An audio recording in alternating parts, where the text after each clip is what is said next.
The US government voices concern about growing tensions on the Lebanon border. This following an exchange of fire there between Israel and Hezbollah.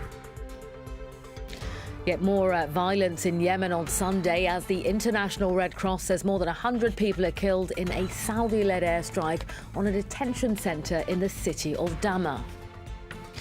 Also coming up for you, Hurricane Dorian batters the northwestern Bahamas with a now Category 5 storm packing speeds of 289 kilometres per hour.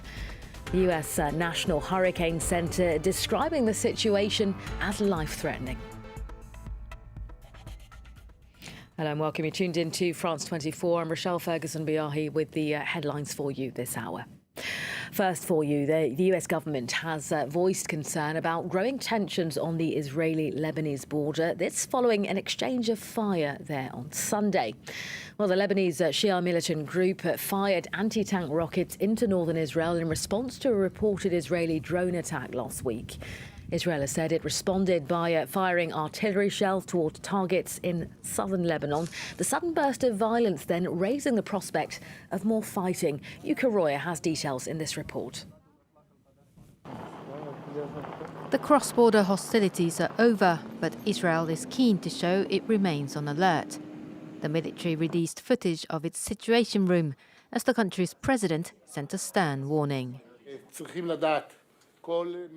All those who seek to harm us should know that we are ready and willing to defend Israel's citizens wherever they are, and without hesitation. The exchange of fire began in the afternoon when Hezbollah fired rockets into northern Israel. The group issued a statement through its affiliated TV station Al-Manar. At 4:15 p.m., the unit of the two martyrs, Hassan Izbib and Yasser Daher, destroyed an Israeli military vehicle on the road to the Avivim barracks, killing and wounding those inside it. Prime Minister Benjamin Netanyahu confirmed that an Israeli army base was attacked by several anti-tank missiles and that it responded with 100 shells and aerial fire. But he denied Hezbollah's claim that it had caused casualties. The latest flare-up comes after a week of rising tensions, following an alleged Israeli drone attack on Hezbollah targets.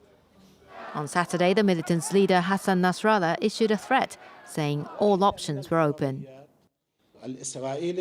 Israel must pay the price for this aggression. There must be retaliation. Iran-backed Hezbollah has fought several wars with its archenemy Israel, most recently in 2006, which killed more than 1,200 people in Lebanon and 160 Israelis.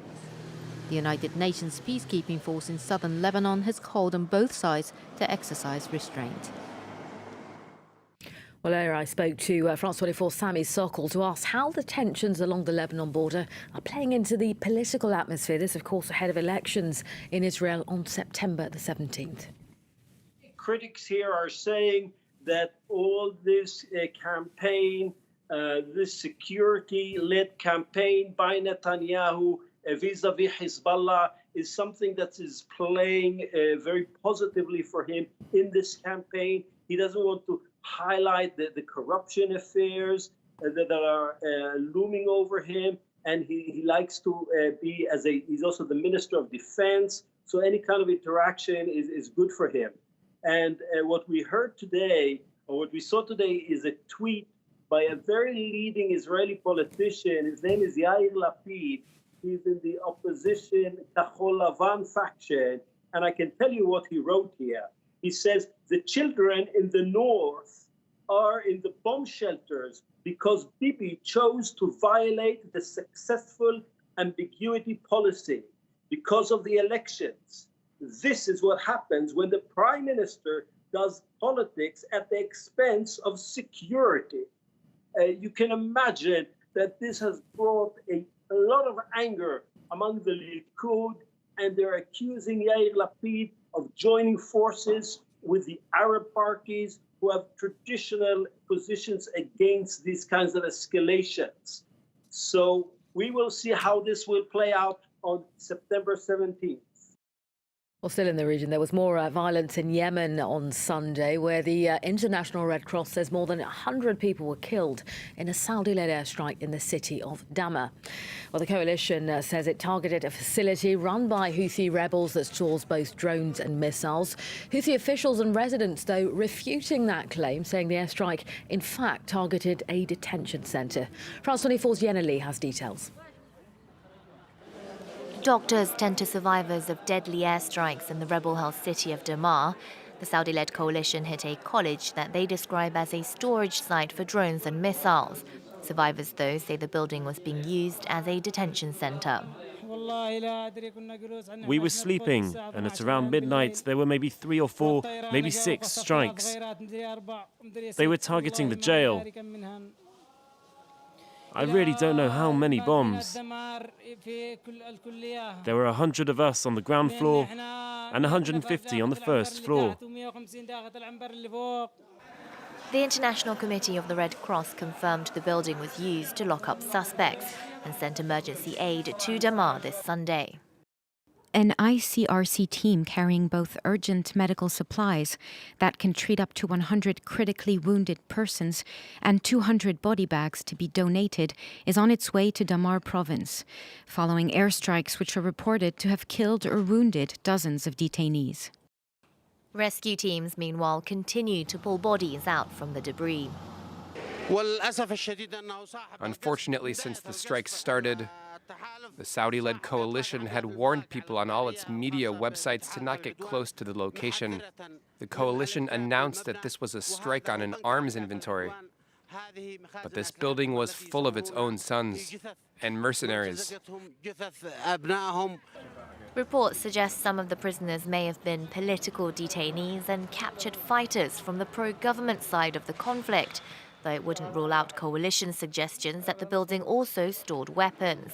In 2016, the Saudi-led coalition hit a prison complex in the port city of Hodeidah, killing more than 58 people.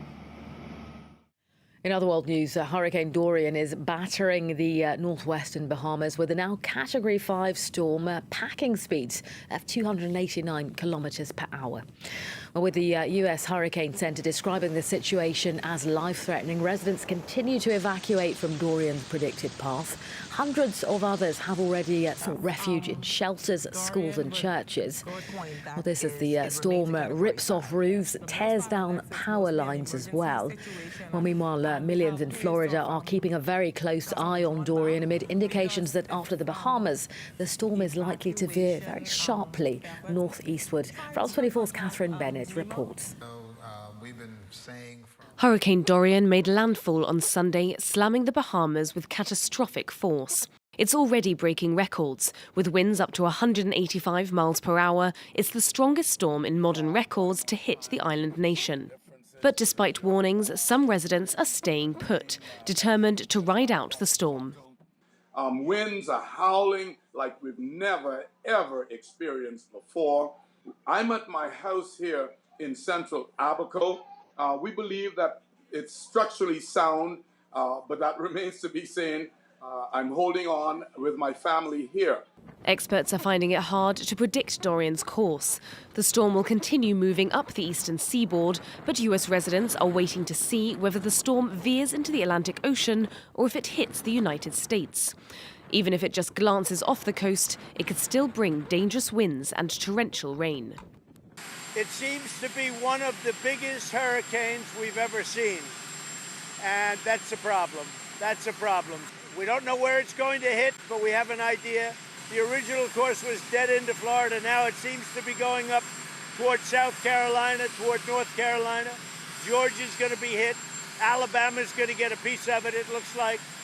Because of the changing course, Florida's busiest airport, Orlando International, has now said it will stay open after initial plans to close on Monday.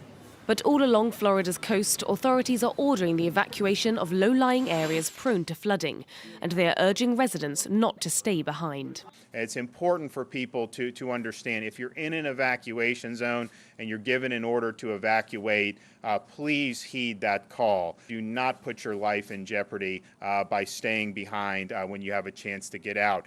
Residents have been preparing for the storm by stocking up on fuel and supplies, while southeastern U.S. coastal states have issued a state of emergency.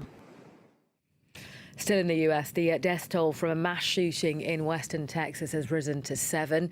Tragedy struck on Saturday when, following a routine traffic stop, an assailant hijacked a US postal van and began firing at people randomly. Well, that was between the cities of Midland and Odessa. The assailant later died in a shootout with police. Authorities, though, saying on Sunday that the suspect's motive for carrying out that shooting has yet to be determined.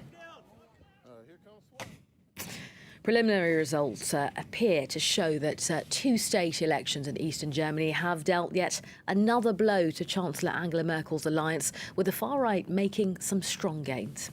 Well, Merkel's Christian Democrats appear to still be the largest party in Saxony, but with a smaller share of the vote than in the last elections that were held in 2014. Well, in Brandenburg, the anti-immigrant AfD are expected to come a close second. France 24's Nick Spicer is in Berlin with more. Well, the alternative for Germany is a party that started out as an organization created by academics, or essentially economists who were opposed to the euro. And then in 2015, there was a wave of migration, the so-called refugee crisis, when 1 million people from Syria and Iraq and other war zones came into Germany. And they found a new issue to do politics on. And that's what really got them popular in eastern Germany. Another thing that they have been able to appeal to in the eastern German regions of Saxony and Brandenburg are the sense of being left behind that many East Germans feel since reunification, which was 30 years ago. Salaries are only 80% of what they are in the West. Some 2 million East Germans, people from the former East Germany, have migrated for economic reasons to the West. There's a feeling that there's not enough investment in infrastructure, and essentially and fundamentally a feeling that the political parties in Berlin, Angela Merkel's Christian Democrats, and the Social Democrats who are in a coalition with her just aren't listening to them. And the AfD comes along and says, we feel your pain, if you will, even though they are an anti-immigrant party and they do have far-right members with very shady past linked to neo-Nazi groups in their ranks. The people who vote for them say they're voting because they're making promises on infrastructure, they're being listened to, they're promising to make unemployment go down. And then around third or fourth in their list of priorities is expediting the repatriation of refugees and so on. So that's really how they've managed to make this breakthrough, which is not as big as people were fearing. There was speculation they could come in first in the 2 regions today, and instead they came in second. Anti-government protests in Hong Kong showed little sign of abating on Sunday as demonstrators blocked roads and public transport links to the airport.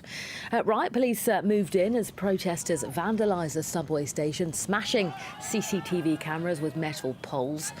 Well, several arrests were also made on Sunday. Hong Kong is now gearing up for more disruption on Monday amid calls for a general strike and university students threatening to boycott their classes. Cole Stangler reports. High tension at Hong Kong's international airport on Sunday as pro-democracy protesters aim to blockade the city's transport hub.